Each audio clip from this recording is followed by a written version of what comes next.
రుద్రం గారు, ఇప్పుడు neat okay leak అయింది, అది దారుణం, దేశంలో లక్షలాది మంది విద్యార్థుల భవిష్యత్తుకు సంబంధించింది లీక్ అయింది, ప్రభుత్వం దాన్ని యాక్సెప్ట్ చేసింది, యాక్సెప్ట్ చేసి మళ్ళీ ఎగ్జామ్ పెట్టారు.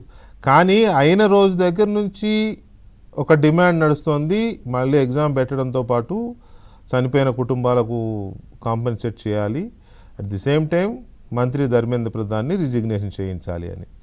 ప్రభుత్వం తొలినాడే కొంచెం మేలుకొని ధర్మేంద్ర ప్రధాన్ గారి విషయంలో ఒక డెసిషన్ తీసుకొని ఉంటే ఇవాళ ఢిల్లీలో ఇదంతా ఉండేది కాదేమో అని అంటే, ఎందుకంటే వాళ్ళ మెయిన్ డిమాండ్ అదే ఉంది, మినిస్టర్ రిజిగ్నేషనే వాళ్ళ మెయిన్ డిమాండ్.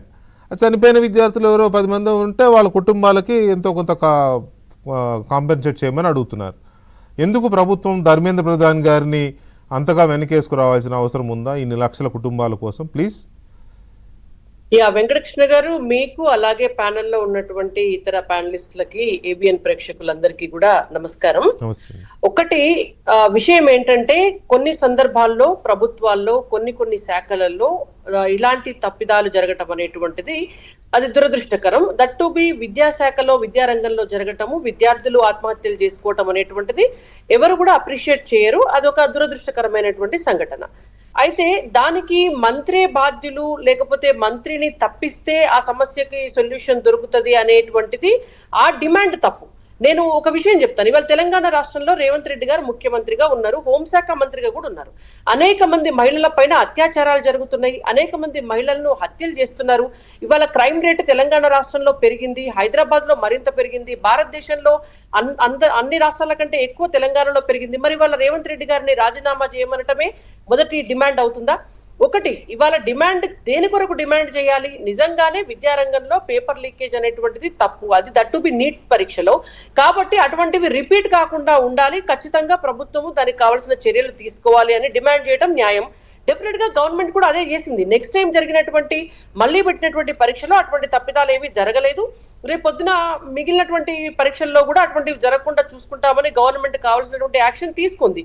కానీ ఇక్కడ ఒక రాజకీయ కోణం ఏంటంటే, ప్రభుత్వాన్ని అప్రతిష్ట పాలు చేయాలి, లేకపోతే మంత్రిని రాజీనామా చేయాలని, బర్తరఫ్ చేయాలి. ఈ డిమాండ్ వెనకాల అటు ఒక పక్క కాంగ్రెస్ పార్టీ, మరొక పక్క లెఫ్ట్ పార్టీలు కలిసి ఆడుతున్నటువంటి ఆట ఇది. ఎందుకు అనంటే, ఇది ఒక సోషల్ మీడియా మూవ్మెంట్ గా దాన్ని మొదలు పెడితే, ఆ సోషల్ మీడియా మూవ్మెంట్ గా సోషల్ మీడియాలో వచ్చినటువంటి రెస్పాన్స్ అనేటువంటిది ఇనీషియల్ గా గ్రౌండ్ లో కనబడకపోయేసరికి కాంగ్రెస్ పార్టీ, లెఫ్ట్ పార్టీలు ఇప్పుడు వాళ్ళకి భవిష్యత్తు లేదు. మీరు చూస్తున్నారు, ఎలక్షన్స్ జరుగుతున్నా కొద్దీ లెఫ్ట్ పార్టీలకు ఆఖరి బేస్ అయినటువంటి పశ్చిమ బెంగాల్ కావచ్చు, కేరళ కావచ్చు, అవి కూడా వాళ్ళ జారిపోయినాయి. కాబట్టి ఇవాళ వాళ్ళకి భవిష్యత్తు లేదు. ఇంకొకటి, కాంగ్రెస్ పార్టీకి కూడా ఇవాళ దక్షిణ భారతదేశంలో మనకు కొద్దో గొప్ప వాళ్ళకు ఊపిరి దొరుకుతుందే తప్ప, ఉత్తర భారతదేశంలో మొత్తానికే వాళ్ళ అడ్రస్ గల్లంత అయిపోయినటువంటి క్రమంలో వాళ్ళకు ఉన్నటువంటి ఇండి కూటమిలో కూడా, వెంకటకృష్ణ గారు, ఎక్కడ కూడా ఇండి కూటమిలో ఉన్నటువంటి పార్టీలు కూడా కాంగ్రెస్ తో కలిసి ప్రయాణం చేసేటటువంటి పరిస్థితి లేదు. కాబట్టి ఇప్పుడు వాళ్ళ చేతిలో ఉన్నటువంటిది ఏంటంటే, ఈ దేశంలో ఉన్నటువంటి యువతను పక్కదారి పట్టించాలి, ఈ యువత చేత అనవసరమైనటువంటి ఉద్యమాలు చేయించాలి, దాంతో పార్లమెంటు ముట్టడి లాంటి కార్యక్రమాలు చేయించాలి, ప్రభుత్వాన్ని అప్రతిష్ట పాలు చేయాలి. ఏదో ఒక దాని నుంచి ప్రతిపక్షంలో వాళ్ళు చేయలేనటువంటి పనులు ఏవైతే ఉన్నాయో, ప్రతిపక్షంలో వాళ్ళు బతకడం కొరకు ఇవాళ భారతదేశంలో ఉన్నటువంటి కొంతమంది యువతను పక్కదారి. అంటే మీరు అనేది ఈ ఏదైతే కాక్రోచ్ జనతా పార్టీ అనేది పుట్టుకొచ్చి నీట్ అయిపోయిన తర్వాత కూడా ఇది ఇంకా లైవ్లో ఉంది అని నేను ఇందాక సుజన గారిని ఫస్ట్ క్వశ్చన్ అడిగా కదా, మీరు అంటున్న దాని ప్రకారం దీంట్లో పొలిటికల్ ఫోర్సెస్ ఎంటర్ అవ్వడం వల్లనే ఇది లైవ్లో ఉంది అని చెప్తున్నారా? 100%. ఇప్పుడు అసలు దీన్ని మొదలు పెట్టిన వ్యక్తి ఎవరండి?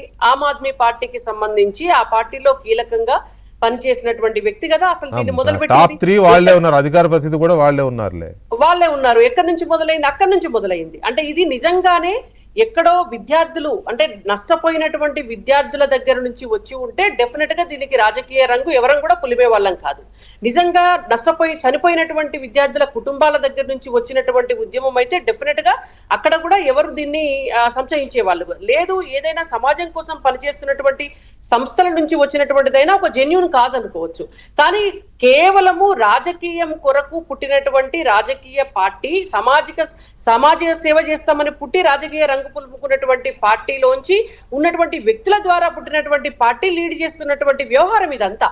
ఖచ్చితంగా ఇది విధ్వంసం. నేను ఒకటే అడుగుతాను, వ్యవస్థలో మార్పు కావాలి, వ్యవస్థలు బాగుండాలని కోరుకునేటటువంటి వాళ్ళు పార్లమెంట్ ని ముట్టడి చేస్తాము, పార్లమెంట్ అటాక్ చేస్తాము అని డిమాండ్ చేస్తారండి. అది న్యాయం అవుతుందా?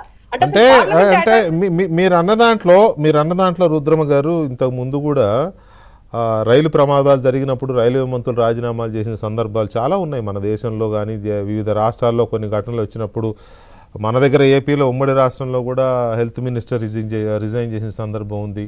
కేంద్రంలో రైల్వే మంత్రులు 3-4 రాజీనామా చేశారు. ఇంకా చాలా జరిగినాయి.